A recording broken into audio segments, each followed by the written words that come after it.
safety equipment on, making sure they got the brain bucket, making sure they got the neck brace, making sure the belts are tightened, because they are the small things that as you're getting ready to go for a run that you may not remember. All of these guys and girls generally have a procedure and they stick to that procedure.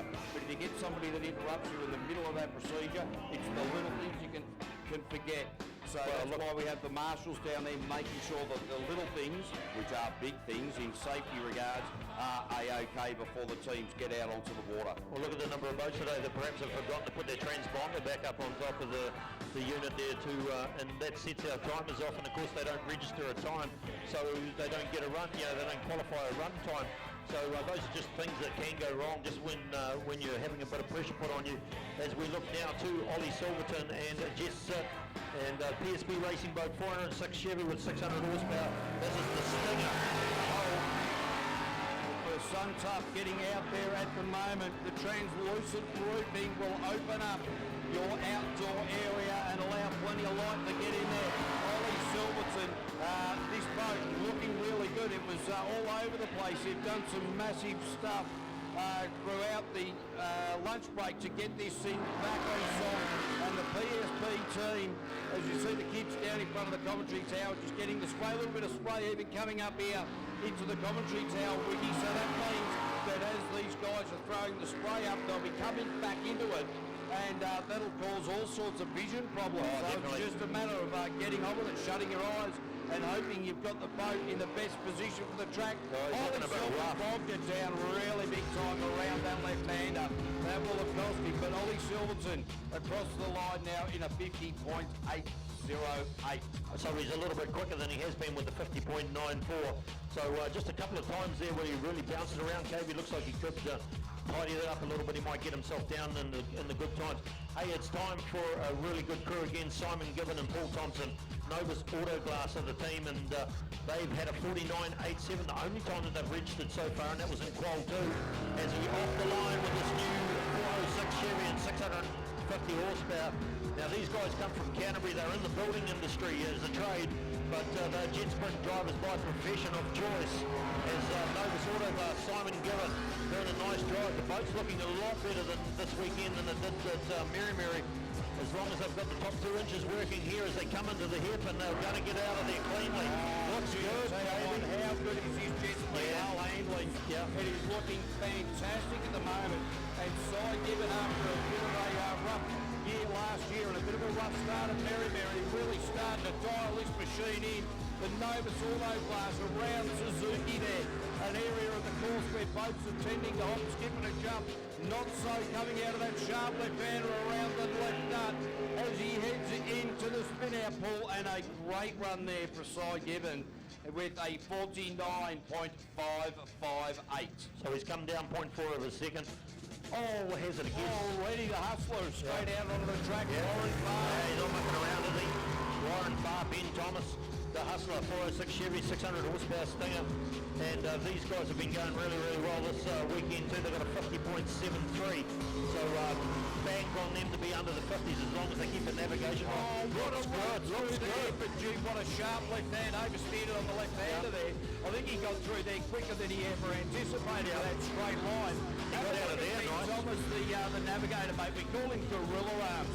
Look how far his arms hangs out over the front of the dashboard. Yeah, they want to tie his elbow down a little bit. He's probably getting a bit of wind infection going on there and slowing the boat down the way he's pumping the air. But this is a nice run. I think we're going to get a sub 50 here, KB, as we come through. Yeah, absolutely. If you can just tidy it up really wide around that nut there. Warren Farr in through the crosswash into the hustler now into the spin-out pool, and Warren Farr with a 50.057 just off a wiggy .005 of a second. You were short on that one, but a good run from Warren Farr.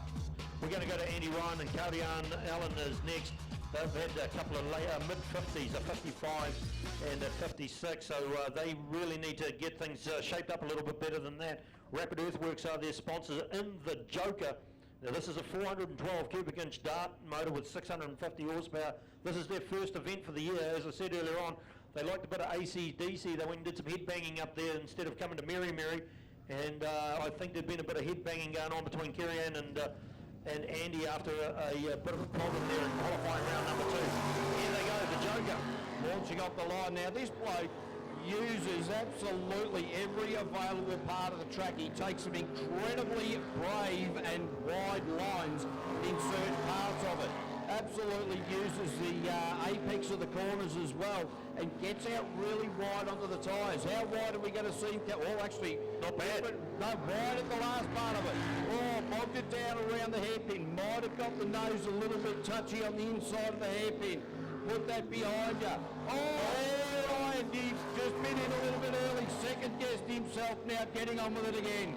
He's lucky he didn't take the foot off the throttle up here around the top. He would have been up and back into the start pool. Ladies and gentlemen, this is a bit of a wild ride for the navigator, Cuddy-Arn Allen. As he, oh, here he goes again. He's done that again and again. If it wasn't for the tyres, it'd be on terra firma, KB. Oh, that is unbelievable. Andy Ryan, what an exciting run. 53.914. Got it right up on the tyres. I didn't think you could get that high up on the tyres. Oh, the Joker is lucky for some, and it's been really lucky for them with a 53.91. I tell you, I thought he was going to be out of here. We should be going to Eagle Automotive, our next boat in, and it's Neil Marshall and Michelle Reed. They've been hot to trot with a 49.5, and this engine is a 650 horsepower, 406 cubic inch Chevy. What a nice looking boat, and boy, this guy drives well, KB. Oh, absolutely, really does. Had a chat to him during the lunch break.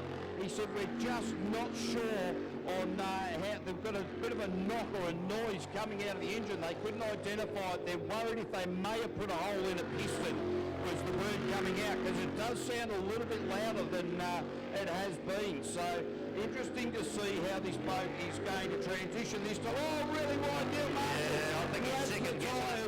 I think he's second guessing there, KB, and he's not maybe concentrating on the driver, because that's as close as I've seen him to him coming out. Yeah, maybe too worried about the noise of the engine, checking for lights and warning signs and things like that, because Neil Marshall, probably not the best one we've seen of him, but it won't be too bad. Neil Marshall now with a time of 53.051. And a quick shout out to Kyle Patrick over there in the US. Thank you, mate, for letting us know that we had the music running in the background. So how good is live stream? Oh, that's Americans sending us information about what we're doing wrong on track here in New Zealand. I'd just like to say, yeah, that's your issue, KB. I'm just trying to work out how fast these boats are going, and we're looking now at Bevan Muir and Kendra Death. 10 Tools Racing is the boat, and once again he comes out here loaded. He had a 49.05 to beat from the last round. KB, I think he's going to do it here. Yeah, absolutely. Bevan Muir looking great. Oh, just took his foot off the accelerator. You can really hear the change of that note in the engine there, going around the hairpin and going quite nicely around that right-hander, all-firm windows, up into the fast part, PSP. I really think that this is a smooth run and probably the best drive of the day we've seen from Bevan Muir. Definitely, as we come to the final stages around the back end here, keeping it nice through the middle, cuts, just jumps over that rough water like it wasn't even there, and finishes strongly into the spin-out pool as KB will bring you the time. And a 49.329, so sub 50. Got to be happy with that, Bevan Muir. That's that one of them means he's got that Simon Gibbon and Bevan Muir, the man we just saw, both sub 50 seconds in the Group A. As Rick Burke in Firewater, boat 222 coming into the start chute. The production manager from Hamilton, Elf Kill, is the operations manager from Hamilton. These guys just setting it on fire at the moment with the Sprint Tech G-Force. Now going up through the front straight, or the front hoop up there around the PSP. The boat looking very settled at the moment. Yeah, it's great. They didn't have a finish in the last round, but they have had a 49.97 in the earlier rounds, and they parked it up right there last time, so they've got past the voodoo as we look to have a very strong finish from Firewater. The triple two boat, all the way around the outside they come.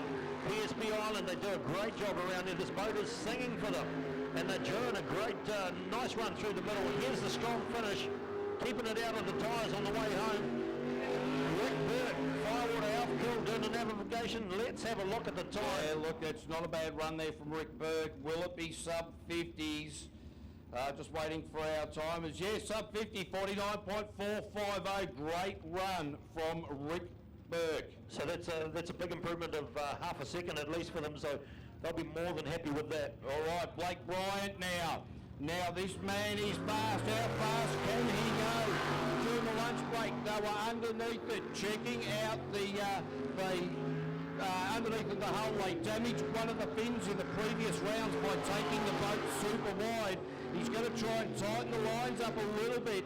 But have a look at this young man from Gisborne, the farmer, really coming on song at the moment. Wow, looking absolutely brilliant.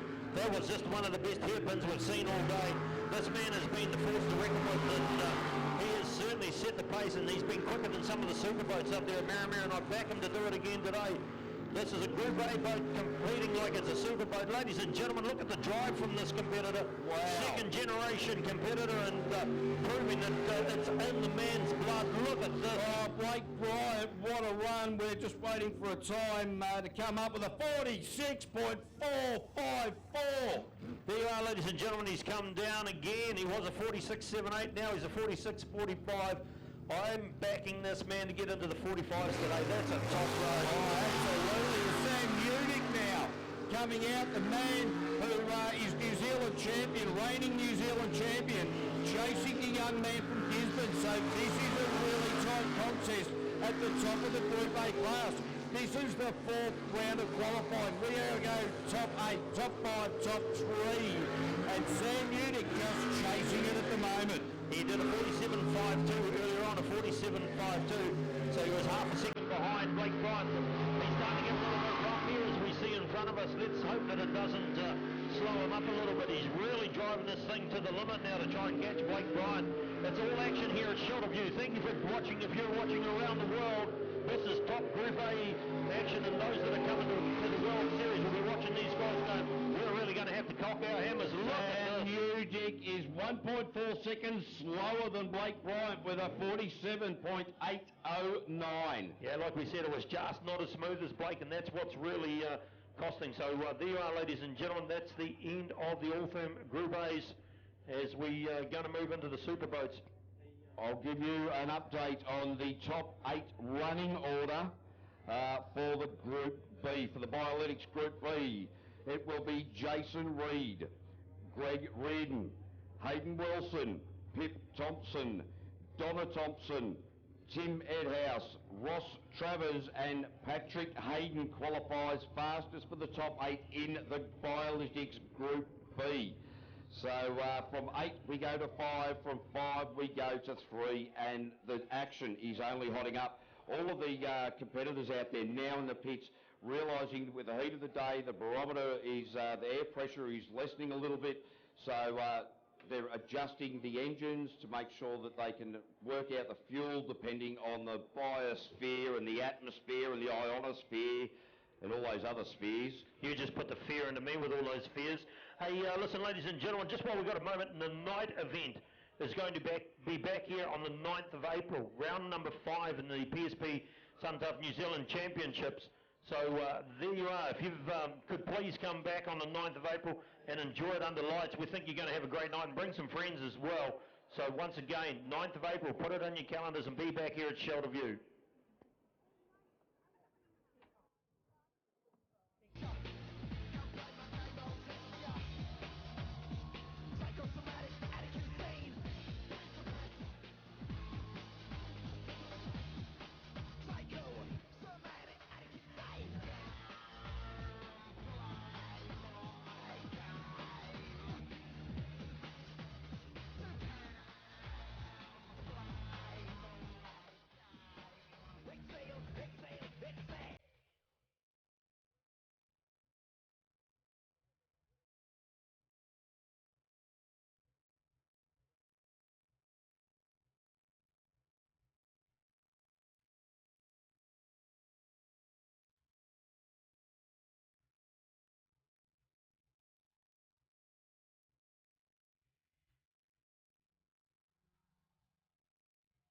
Okay, could we have Mike from the audio crew to be up here, please?